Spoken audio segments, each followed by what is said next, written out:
Hey everybody, this is Joseph Oakley of Stokely Films. I'm the co-writer, the director, and the creator of the new slasher sensation Specimen 6, which will be out on digital and DVD here very soon. Been working on it all weekend. I'm so close to finishing it. I'm on the last short now, and then I just got to stitch it all together and be done.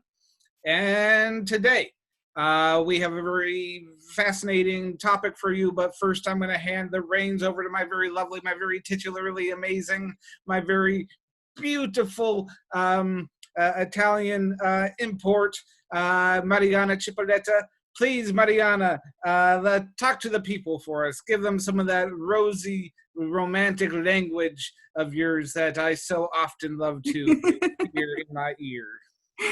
Hello everyone, I'm Mariana and welcome to No Country for Joe and Mariana. We'll get into it in just a moment, but I just wanted to say that you should check out your newest source of heavy metal music, lifestyle culture, and news and reviews on my new blog, Heavy Metal Metalara. We'll put the name down here on the description. And Joe, I'm just gonna do this now so that you don't do it to me later. But I'm gonna say something to you in Italian. Oh, you're gonna get me all worked up right at the beginning. I like it. Get you some energy, you know. Yeah. So I thought about it, and Joe, I thought the audience should know. Okay. Tutti voi dovreste iscrivervi e dovreste seguire Joe ed io oggi e tutti I giorni su questo canale. I don't know what it is, but my nipples feel hot. What did you say? I said everyone should follow and subscribe you. Oh yeah, that's a good idea. This channel and my blog. Good. So you got to go over to Mariana's new blog. We're gonna have a little link down at the bottom, and definitely subscribe to this video if you like what we do on over here. We're also on the Instagrams and the Twitters and all the good stuff. And we're just all over the place. And please keep an eye out for Specimen 6, which will be out here in just a few weeks. I'm so excited for that. I am too. It's been like a very long, arduous journey this past year trying to make this movie. A lot of ups, a lot of downs, but I'm so close to the finish line. And Mariana, you are going to be in it. Yep. We have one scene to film for the film, and we're going to do it very soon here. And Mariana is going to be in the film, and she's going to play a very wonderful part. I can't wait. I don't want to spoil it right now. She doesn't even quite know what the part is, but no. I do. We're going to get that filmed here very soon. Okay, Mariana, please tell everybody, what is our topic today? So today, since it's summertime, we thought we'd talk about summer camp movies, obviously in the horror genre. So Joe, before we get into that, what is your favorite camping trip that you've taken so far? Well, I've been on a lot of camping trips over the years because I grew up here in the beautiful northwestern state of Washington. There's a lot of really lovely weather during the summer sometimes, when it's not raining, that is. I remember, as a kid, I had a lot of great camping trips, but I remember one in particular when I was a young man. When I was a young 21 or so, 22, 23, somewhere around there. I had a friend that was getting married over in Tumwater area, and there's this great place called American Heritage, and she was having her wedding there. And so my buddies and me and everybody went to the wedding, and it was just we were partying and camping all weekend long. I don't think I partied that hard or drank that much since. It was pretty much 24 hours a day of beer. You never knew where you're going to wake up. And it ended up being a very lovely wedding at the end. She was not so happy with us by the time that we were showing up getting to the wedding on Sunday, as we had already been drinking there since Friday night. It had been kind of a crazy blur. I know a lot of arm wrestling, a lot of puking, and a lot of just like great times. And I'd say that was probably one of the better camping trips that I've had. Mariana, what about you? I would say that the best camping trip that I've had was a few years ago. It was down at the Deschutes River, and it was the first time in a long time that I got to go fishing. And at the time I was dating my friend Lucas, and we're still good friends today. But his dad basically was like my American dad. Like I learned a lot from my actual dad, but Lucas's dad, Ed, is my American dad. He taught me to fish. He taught me how how to gut the fish and to fillet it, and that was super fun. And then he also taught me a lot of other things to do around the the campground. And the greatest part about that, of course, is that you wake up like really early in the morning to go out there to start fishing and immediately start drinking. Like that's all we did from morning to night, just to keep yourself, cool and hydrated. It's always a lot of fun. They play a lot of like games, and they'd have a cornhole tournament, and I had never played cornhole, so that was a lot of fun to do. That sounds like a great camping trip. I got to tell you, you're a lot more manly than I am when I go on my on my camping trips, and I rarely go catch my own food. Usually, I go buy it at the store, and I definitely got my own food. So next time I go camping, I'm gonna have to bring you along with me to kind Sounds of good. take care of that. All right, everybody. So right now we're talking about the summertime because we're in the middle of the summertime, and we want to talk about our favorite, not so much our favorite, but some of the top three slasher films of summer camp variety. Now we wanted to exclude the Friday the 13th because, as everybody knows, my favorite film is Friday the 13th Part 7. My favorite franchise is the Friday the 13th as a whole. So we wanted to talk about some of the lesser known ones that perhaps people haven't seen or haven't seen a whole lot, but think movies that are still great nonetheless. So, Mariana, I got three, you got three. How about we start with you on your number one? My number one, I would say my number one is the Tucker and Dale versus Evil. I know I've talked about this movie before, but the greatest thing about it is that it's just full of misunderstandings and all of these kills that are accidental. My two favorite in that are when they go to use this chainsaw on a tree and accidentally like swipe through this hornet nest, and it causes him to start to wave the chainsaw around and start running, and one of the teenagers there is running through the woods thinking he's chasing him. The other really cool kill that I've also talked about before, and I think mentioned in our top 5 kills, is the head first into the wood chipper. I really enjoyed that. It's not like a summer camp movie, but they are camping in a cabin, and it's just these stupid teenagers per usual, right? And I don't think that I really talked about this before, but it's not meant to be a parody, right? It's supposed to be more like like each scene is an homage to these slashers, and I think that was a really cool way of putting those together.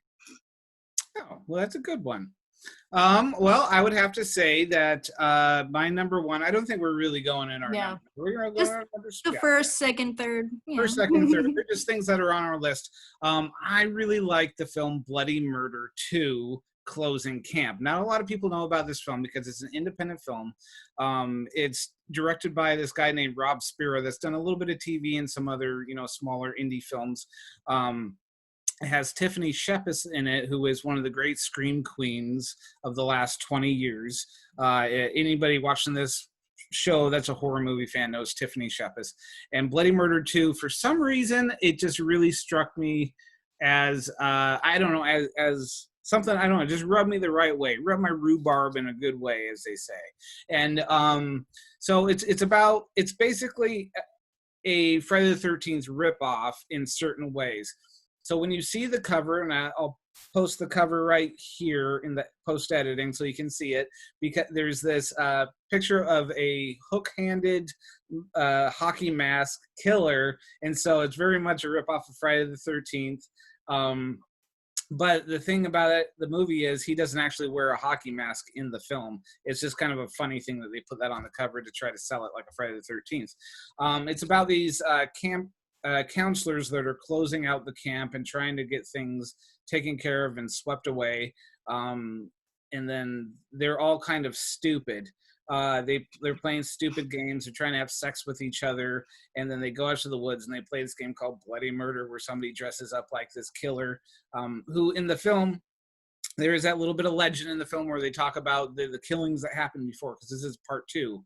And part 1 is it was a fun movie, but not nearly as good, but kind of harder to find. I think you can actually find Bloody Murder 2 on Amazon Prime right now to watch, but I got an interesting story I'll tell you in a sec about that. So what I love about it is all the different things that they kind of do to rip off Friday the 13th, but they do it in such a clever way. So we all know Jason Voorhees, right? And like the name kind of rolls off the tongue in a certain way. Well, the killer over in Bloody Murder 2, his name is Trevor Morehouse. So it's almost like they got this like kind of weird vernacular where it just kind of rolls off the tongue just the same. Where you're like, wait a sec, who was that killer? Was it Trevor Morehouse or Jason Voorhees? And I was like, oh, that's just clever right there. And they got some pretty good kills. It's kind of, you know, a little chintzy and cheap in a lot of in different ways, but overall I really, really enjoy Bloody Murder 2 Closing Camp. I recommend it if you just want to sit down and have a good time. Of course, I always like Tiffany Shepis, and she shows her boobs in it, and everybody knows that I love Tiffany Shepis boobs, and I love boobs in general. And so a good slasher film, I think, should deliver in the blood, boobs, and beasts department, and this one certainly does. I'll skip past that little story that I'll tell a story in a different video, but I'll skip past that story so that Mariana can tell us about her number 2 slasher summer film. So my number 2 is, if you can see this wonderful art depiction of the Madman. This picture, by the way, is from toonpool.com. Ian Baker is the artist. So in Madman, the reason I really like Madman is because it's kind of like it's just the rinse and repeat kind of film, right? Where you know what's going to happen. So it's one of those really cool, chill films where you just kind of, if you know what you're going in for, then you're going to enjoy it, because it really just starts out with like a creepy story about what happened in this house this one time, and then immediately goes into like, you don't really like focus on any one character, which is really great. So you don't, you start to kind of like get into the character, understand the character. You start to think maybe this person is the main character, and then they die. And then that happens again and again and again. And so it's really more of a like, okay, so how is this person gonna die? Like it's just, and the Madman Mars, he kind of reminds me of, oh gosh, I can't remember the name. Joe, help me out, from Hatchet, the ghost. Oh, Crowley. Yes. Yeah.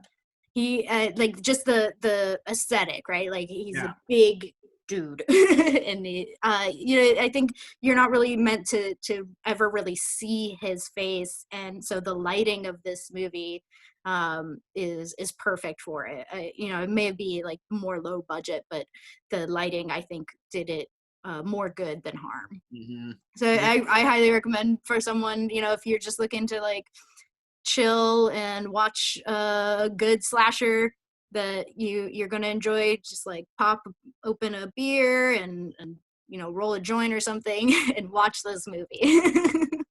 It has one of the more interesting hot tub scenes, I think. Yeah. When I watched it, I was like, I don't know what's going on, but I'd like to join that hot tub, because there's weird early 80s music and they're dancing around each other, and some very cool hatchet kills in that film. So that's such a good pick, Mariana. There is one thing that kind of bothered me about it, because it's all these like snot-nosed preteens, but why do the adults have to suffer because the preteens are assholes? It's always the way it is in the real world.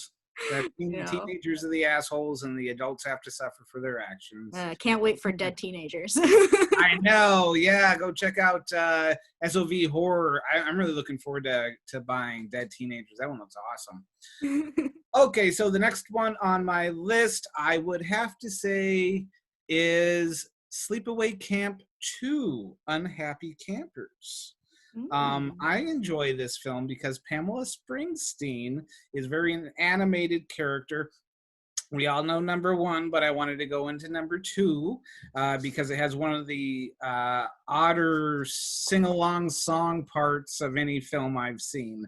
I mean, if you've seen the movie, you know what I'm talking about. If you haven't, go and watch it. Sleepaway Camp 2 is definitely a different flavor, different hokier than part one. It delivers. It doesn't deliver in the kills so much because the kills are not the greatest. Some of them are. Some of them are pretty lame. But it is a very trippy, interesting experience in general. And it's free to watch on Amazon Prime right now. So go watch it. Mariana, Yeah. what is your final one before I spout off mine? It's Sleepaway Camp. I knew it. I knew I should have known it. I was like, I should stay away from this because I figure Mariana might. Well, if you think about it, it's like if Friday the 13th is Coca-Cola, Sleepaway Camp is Pepsi or RC Cola. It's more like Crown Royal, like Crown Soda or something like a Safeway knockoff. Yeah, And exactly. I love Sleepaway Camp in every single way, but I wouldn't say it's Pepsi compared to Coke. Yeah. It's like RC Cola. Yeah. So I actually watched this movie recently, so I have Well, a tell little bit the more. readers about Sleepaway Camp because it is one of my favorites, and it definitely has one of my favorite endings of all. Yeah, that's Rose, one of my favorite things about it. And and throughout it and the ending, without giving too much away, there is kind of like this progressive. It's an early '80s movie, but there's this progressiveness towards sexuality in it that I found it to be really great. Which is also countered by the fact that like every male adult is a creepy, gross guy, or is wearing short shorts, or fucking Gino wearing a crop top. Like, it's just there's so many bulges in that movie that you can't look away. It's like a train wreck. You've got my favorite acting in that movie is Desiree Gold, who plays Aunt Martha. Mm-hmm. She's just so like she almost looks like she doesn't belong in that movie. She's But she amazing does. in that film. She's great. And at the beginning I was kind of like, why is her character like this? Why is she so different from and the ending totally explains everything, but I'm not gonna give that away. Also Felissa Rose playing Angela. She's beautiful, first of all, and then I really like how in the movie you have Angela, who's very quiet, very like shy demeanor, and then you've got Ricky, who's just so explosive, and he's the one getting into all the trouble, and that scene where he's like getting banged up in the where is it, like the pantry or something, by Artie, the cook, who's also a creepy adult.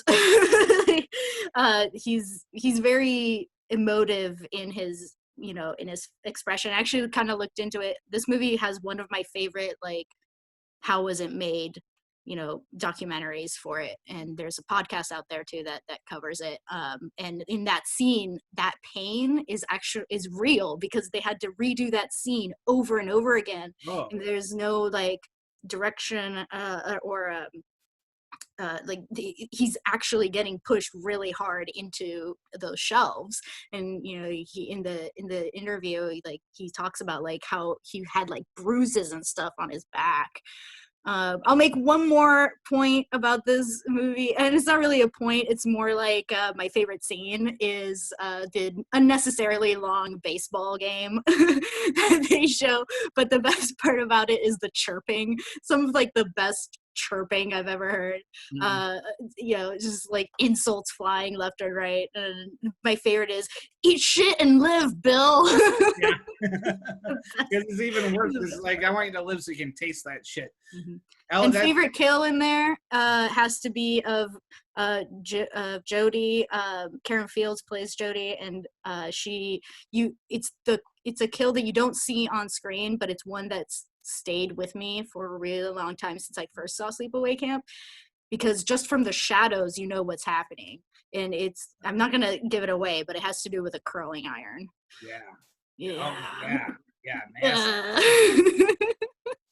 I like one of the reasons I love Sleepaway Camp and I love like camp movies in general is actually because of the baseball scene, and it contrasts so well with the kill scenes because you get kind of lost. You're hanging out. You kind of feel like you're in camp again, like you're a kid.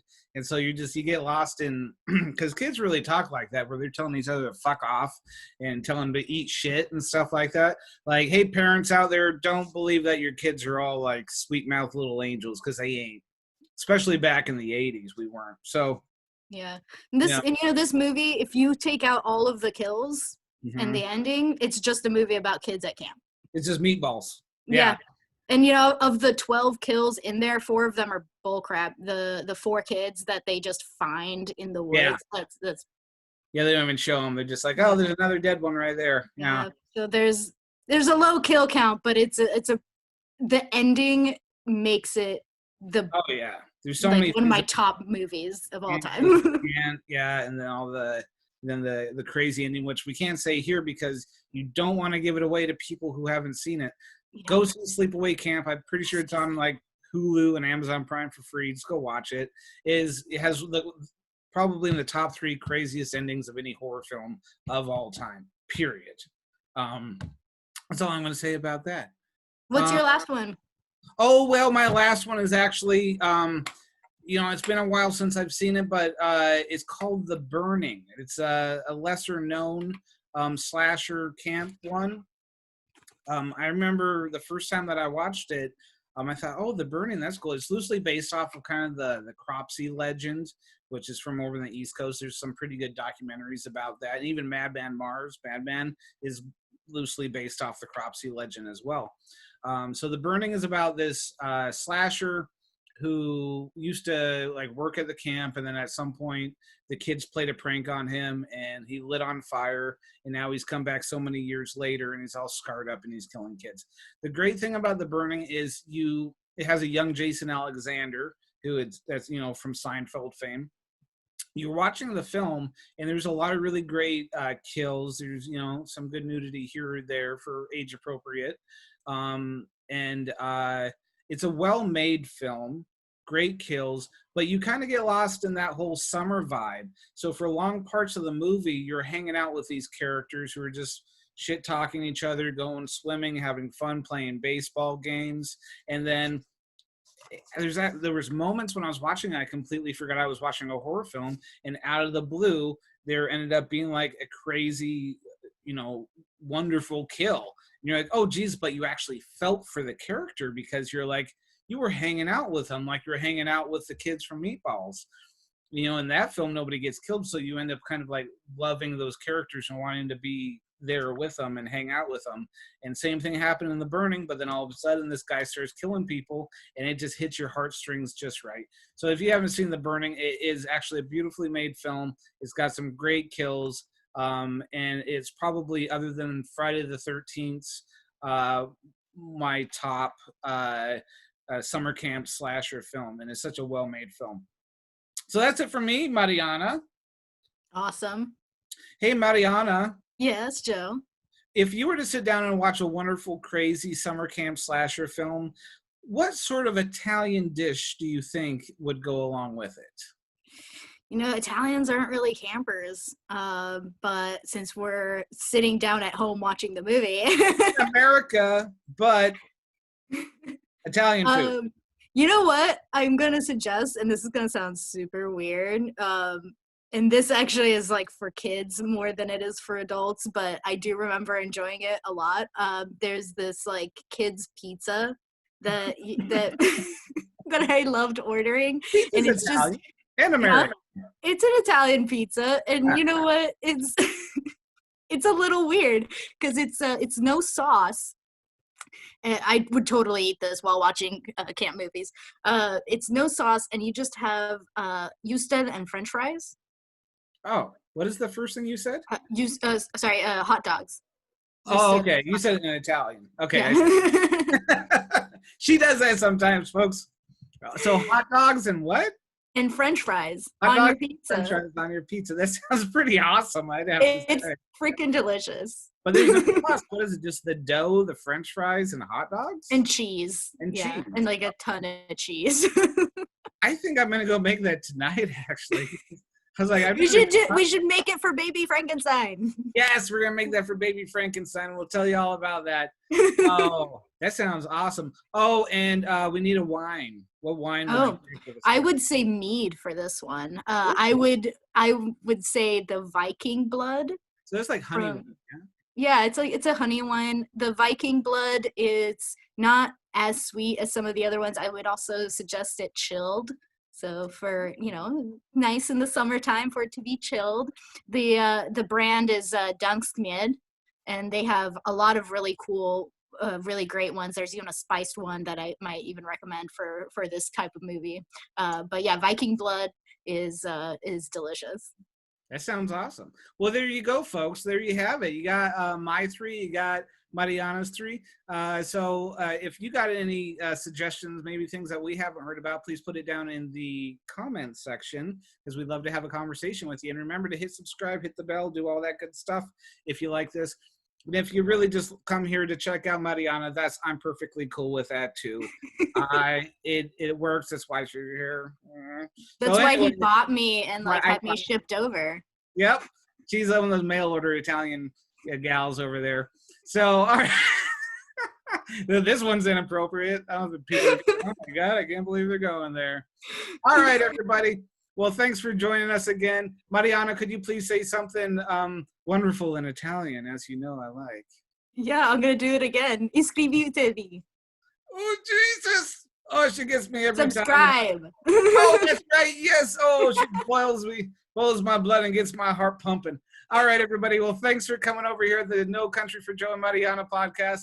We'll see you again next Tuesday. Monday. We'll see you on Monday. You guys take care of yourselves. And I hope that you enjoy this wonderful summer one way or another. All right. Bye, everybody. Don't get killed. Don't get killed. All right. Bye. To sing this song about the swimming and the women and the falling in the sun and in the sun.